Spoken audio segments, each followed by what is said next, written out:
नमस्कार साथियों, स्वागत है आप सभी का आपकी अपनी पाठशाला पर। मैं हूं अंकित अवस्थी। साथियों, आज आपके साथ एक चर्चा ऐसे विषय पर ज्योग्राफी की होने जा रही है जो कि ज्योग्राफी पढ़ने वाले, पढ़ाने वाले और इस पर रिसर्च करने वाले तमाम रिसर्चर्स के लिए बड़ा ही अचंभे का दिन कहा जा रहा है। ऐसा क्या हो रहा है? एक तस्वीर मैं आपको दिखा रहा हूं जो कि कुछ आपके सामने दिखाई दे करके और पढ़ते लिखते ये तो समझ में आ ही गई होगी कि कुछ चक्रवात जैसी स्थिति बन रही है। ये जो आपके सामने एकदम लहर सी दिख रही है, इसको आसान भाषा में समझाऊँ तो एक बहुत तेज हवा का बवंडर है और उस बवंडर के चलते हुए चारों तरफ इस तरह का माहौल है और बीच में कुछ खाई जैसी दिख रही है। ये जितना आसान और सूदिंग और शांत पड़ा हुआ क्षेत्र दिख रहा है, वैसे ऐसा होता है नहीं। वास्तविकता में ये तूफ़ान के कहते हैं ना, चारों तरफ तूफ़ान की लहरें हैं और उसके बीच में एक शांत सा स्थान है। आज ज्योग्राफी में कुछ ऐसी घटना कैप्चर हुई है कि इस चारों तरफ उड़ते हुए बादलों के बीच की जगह को कैप्चर कर लिया गया है। कैप्चर से मतलब ये नहीं है पकड़ करके कोई डब्बे में भर के ले आया है। मतलब ये है कि इस तस्वीर को लिया जा सका है। आप कहेंगे एक बात बताओ महाराज, ये जो आप दिखाए हो यहाँ पर तस्वीर में, तो ये भी तो किसी ने लिया ही होगा। बिल्कुल आप सही कह रहे हैं, ये भी किसी ने लिया ही होगा। आप सोचिए कि आज एक ऐसी घटना घटी है जिसमें फोटोग्राफर ने इन चारों तरफ चलती लहरों के बीच में यहां जाकर के इन सब तरफ की तस्वीरें ली हैं। अब ये बात कितनी बड़ी है, कैसे मायने रखती है, इसको आप थोड़ी देर में समझ जाएंगे जब आपको ये पता चलेगा कि अटलांटिक ओशियन के इतिहास में इतना तेज कभी तूफान नहीं आया जो कि आज शाम को आ रहा है। मंगलवार की शाम को आ रहा है। कहां आ रहा है?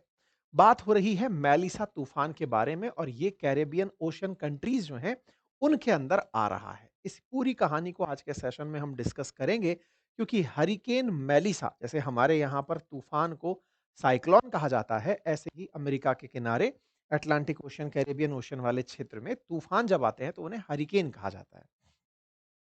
तो ऐसे हरिकेन मेलिसा आ रहा है और उस तूफान के आते समय उसके मध्य भाग के जो स्थान है जिसे तूफान की आंख कहा जाता है या फिर कहिए आई ऑफ साइक्लोन और हरिकेन, उस आंख को अंदर से जाकर देखा गया। आप कहेंगे साहब ये कोई बहुत बड़ी बात थोड़ी है। साहब इस कारनामे को करने में बहुत समय लग गया। सोचकर देखिए कब से तूफान दुनिया में आ रहे हैं, लेकिन कभी ये घटना कैप्चर नहीं हुई। इसका मतलब इसमें बहुत सारी दिक्कतें रही होंगी, इसलिए ये बड़ी घटना है। लेकिन थोड़ा-सा आप हरिकेन मेलिसा के बारे में जान लीजिए, जिसने ऑलरेडी कई लोगों की जान ले ली है। 175 मील प्रति घंटे की रफ्तार से, यानी कि लगभग 282 किलोमीटर प्रति घंटे की रफ्तार से तीव्र हवाएँ चल रही हैं। यानी कि ये जो हवाएँ घूम रही हैं, इनकी स्पीड 282 किलोमीटर प्रति घंटा है और ये केवल हवा नहीं है, बादल हैं और उन बादलों में पानी है। वो पानी ही है जो आकर आगे बरसेगा जब ये हरिकेन जाकर के किसी दीवार से यानी ज़मीन से टकराएगा। समुंदर में बना हुआ ये तूफान जब ज़मीन से टकराता है, तब जाकर के भीषण बारिश भी लेकर आता है। बारिश तो हालाँकि तूफान के दौरान चल ही रही होती है, लेकिन उस समय पर जनता का नुकसान होना शुरू होता है। समुद्र में बारिश से तो क्या ही नुकसान है। ऐसे में इसे कैटेगरी 5 का तूफान माना जा रहा है, हरिकेन माना जा रहा है, जो कि अपनी कैटेगरी में सबसे श्रेष्ठ है। यानी इससे ऊपर और कोई कैटेगरी नहीं होगी, 5 मतलब टॉप कर गया है। इसके चलते जमैका में 28,000 से ज़्यादा लोगों को शिफ्ट कर दिया गया, क्यूबा में 6 लाख से ज़्यादा लोगों को शिफ्ट कर दिया गया। एक बार मैप पर देख लेते हैं कि कौन-सी जगह आ रहा है। ये इस तरफ आ रहा है। ये कैरेबियन कंट्रीज़ है। यहाँ पर ये तूफ़ान आ रहा है। कहाँ से उठा है? तो इक्वेटर के ऊपर पश्चिम का अफ्रीका जो है, इस क्षेत्र से उठ कर के ये इस तरफ मूव करते हुए जा रहा है। ये और ज़्यादा मैप पर देख लेते हैं, ये सारे की सारे कंट्रीज़ कैरेबियन कंट्रीज़ कहलाते हैं, अमेरिका के बिल्कुल दक्षिण में है। ये तूफ़ान यों उठ करके अब यों जाएगा, तो इन क्षेत्रों से टकराते हुए ऊपर की तरफ जा रहा है। ये सारे कैरेबियन कंट्रीज़ के नाम हैं जिसमें आप Dominican Republic, Haiti, Jamaica, Cuba देख रहे हैं, तो अब ये इन देशों से होते हुए आगे की तरफ मुड़ने वाला है। इसकी उठने की जो कहानी है, ये कहा जा रहा है कि अक्टूबर की शुरुआत में ये उठा था और पश्चिम अफ्रीका के क्षेत्र यानी कि यहाँ के आसपास से उठ करके यों घूमते हुए ये तूफान बनते हुए जा रहा है।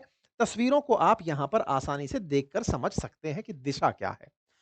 तीव्रता को अगर लेवल के साथ समझाया जाए तो पहले 4 तीव्रता का था, अब ये 5 तीव्रता का होकर के पहुँचता जा रहा है मंगलवार के दिन और यहाँ से आगे-आगे जब ये क्यूबा की तरफ बढ़ने लगेगा, तब इसकी गति में कमी आएगी और धीरे-धीरे ये मॉडरेट होता जाएगा, हल्का होता चला जाएगा, जिसको आप रफ्तार के साथ भी देख सकते हैं। 160 मील प्रति घंटे, 130 मील प्रति घंटे, 120 मील, 105 मील प्रति घंटे की रफ्तार से धीरे-धीरे ये कमज़ोर पड़ता चला जाएगा। ये इतना तेज है कि अगर कोई दीवार भी बनी हुई है कंक्रीट की, ये उसे भी तोड़ सकता है, कम्युनिकेशन सिस्टम को तबाह कर सकता है। बहुत तेज तूफान है। इस तूफान में बवंडर पानी का कुछ इस तरह से उठते हुए पहुंच रहा है। ये स्टॉर्म है और अलग-अलग जगह जिस तरह से हम नाम बोल रहे हैं वैसे इसे जाना जाता है। मैप पर अगर समझें तो अटलांटिक ओशन के आसपास जब तूफान उठते हैं तो हरिकेन कहलाते हैं। इंडियन ओशन के पास उठते हैं तो साइक्लोन कहलाते हैं और पैसिफिक ओशन और चाइना के आसियान कंट्रीज के पास उठते हैं तो टाइफून के नाम से इन्हें जाना जाता है। ये लोकल लोकल नाम है। जब ये तूफान आ रहे होते हैं तो इनके आने से इस तरह से आसपास का जनजीवन अस्त-व्यस्त होने लगता है। तेज हवाएं चलने लगती हैं और इन तेज हवाओं के चलते वहां पर बाढ़ की स्थिति पैदा होती है। यहां पर आपको ये जो चक्र सा घूमता दिख रहा है यही साइक्लोन है। इस साइक्लोन को ऐसे समझेंगे जो आपको अभी दिवाली के समय आपने चक्करघन्नी चलाई होंगी, बिल्कुल वैसा ये चल रहा है। इसके बनने की कहानी में कहा जाता है कि तापमान जब समुद्र का बढ़ने लगता है और जमीन और समुद्र के पानी के तापमान में अंतर होता है, तो जमीन जल्दी गर्म होती है। जल्दी गर्म होती है तो वहां की हवा ऊपर उठ जाती है और उस जगह पर समुद्र का जो और पानी है या फिर वहां की जो हवा है वो खाली जमीन की तरफ चलने लगती है या निम्न दाब की तरफ चलने लगती है। और जब वो सारी हवाएं एक ही क्षेत्र पर आने लगती हैं तो निम्न दाब की तरफ आने के कारण कोरियोलिस बल के कारण उन्हें घूमना होता है। नदर्न हेमिस्फीयर में इनका घूमना एंटी क्लॉकवाइज होता है और यही कारण है कि ये साइक्लोन आपको ऐसा घूमता हुआ दिखाई दे रहा है। इस साइक्लोन को ही आप यहां पर जैमेका के ऊपर उठता हुआ देख सकते हैं। ये है हरिकेन मेलिसा। इसकी इतनी सी आंख आपको बनती दिखाई दे रही है। यहां पर आप तस्वीर से अंदाजा लगा सकते हैं ये एंटी क्लॉकवाइज इस तरह का हाल बिल्कुल यहां पर बना हुआ है जैमेका के आसपास के क्षेत्रों में। और ये जो बीच की जो जगह है, अब आप पूछेंगे ये चारों तरफ से जब उठ रहा होता है, आप में से भी बहुत सारे लोगों ने गाँव में भगुले उठते हुए देखे होंगे, बवंडर उठते देखे होंगे। जब आप उन्हें उठता हुआ देखते हैं तो उसके बीच में जगह खाली होती है, चारों तरफ जहाँ हवा चल रही है वहाँ पर मिट्टी, कचरा, धूल बहुत दूर तक उठ रही होती है। बीच की जगह जो खाली है ना, उसी को ही आँख कहते हैं। ये जो आई वाला क्षेत्र बन रहा है, यहाँ अत्यधिक शांति होती है और इसी शांति में पहुँचा आज अमेरिकी वायुसेना का रिज़र्व 403 विंग का हरिकेन हंटर, जिसने यहां पर पहुंच करके एक वीडियो शूट कर डाला। ये वीडियो शूट करने की जो तस्वीर है सबसे पहले कुछ इस तरह से आई। अब आप देखिए, अब ये मतलब खास क्यों था इसको अगर समझा जाए तो ये खास इसलिए था कि यहां पर आपको अभी एक हवाई जहाज है जो देखो अब आप इसको समझ पा रहे हो तो आप इसको ऐसे समझिएगा, बादलों को चीरते हुए देखिए ये चारों तरफ आपको जो दिख रहे हैं ना ये कितने सघन बादल हैं आप समझ कर देखें।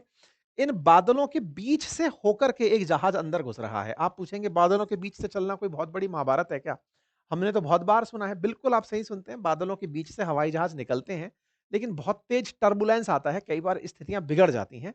बहुत बार जब आपको पता होता है कि इस रूट में बादल हैं, आप रूट बदल लेते हैं, रुक जाते हैं या फिर कहीं और से निकलने का प्रयास करते हैं।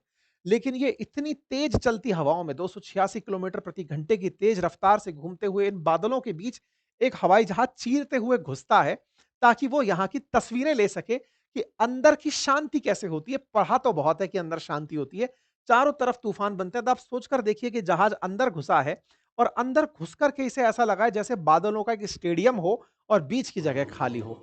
आप देखें कैसे बादलों के अंदर से ये जाते-जाते जब वीडियो बनाते हुए जा रहा है और अचानक जिस जगह पर ये पहुँचता है, वहाँ पर बीच में एकदम शांति है और चारों तरफ जो दीवारें आपको दिख रही हैं, ये बादलों की बनी हुई दीवारें हैं।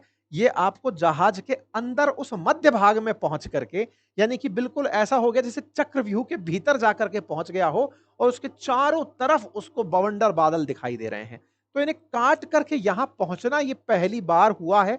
वैज्ञानिकों ने कभी इस तरह का साहस नहीं जुटाया, या फिर ये समझिए कि ठीक है क्यों ही जुटाना, चल तो रहा ही है, पता तो है ही, ऊपर से देख के तो पता चल ही जाता है कि यहां आई है, लेकिन बीच में से घुस करके ये एक्सपीरियंस लेना। अब आप सोचिए कि ये देखिए आपको विंग दिखाई दे रही हैं जहाज के चलने की, और जब ये जा रहा है तो ऐसा लग रहा है जैसे बर्फ की दीवारों को छेदते हुए अंदर आया है और छेद करके चारों तरफ इसको बादलों की चारों तरफ से दीवारें दिखाई दे रही हैं। फिर ये जब वहां से बाहर निकलता है बादलों को छोड़ करके, तो इस तूफान की वजह से मची हुई तबाही दिखाई देती है। मतलब अब आप समझ जाइए कि चारों तरफ एक ऐसा था, उसके बीच का हिस्सा शांत था, उसमें ऊपर से घुस के नीचे नहीं आया। आप में से कुछ कलाकार सोच सकते हैं, साहब यूँ जाके भी तो आ सकता था। नहीं, वो बादलों को चीरते हुए आया है और केवल चीरा ही नहीं है, बाकायदा यहाँ चक्कर भी काटा है। यों से यों गया है, यों से यों गया है, पूरा की पूरा त्रिज्याएँ नापी हैं सारी की सारी। यहाँ पर आप देख सकते हैं ये तस्वीरें अपने आप में बयान कर रही हैं कि कैसे इसके बीच के क्षेत्र को इसने कवर किया है। मतलब ये जहाज गया, अंदर जाके पहुँचा, इसने देखा तूफ़ान से टकराऊँगा, फिर यहाँ से घूम गया, फिर इसकी यहाँ पे दीवार तक पहुँचता है, फिर दूसरी तरफ चक्कर काटता है। मतलब इस तरह से इसने चक्कर काटे हैं। मतलब अंदर एंट्री किया, फिर पूरी तरह से इसने तूफ़ान के चारों चक्कर काट दिए और इस पूरे स्टैट्स को इकट्ठा करके मतलब लाद करके पहुँचा है, ठीक है? इस पूरी क्षेत्र का जो कितना था ये एरिया, तो लगभग 30 किलोमीटर के आसपास इसका व्यास माना जा रहा है।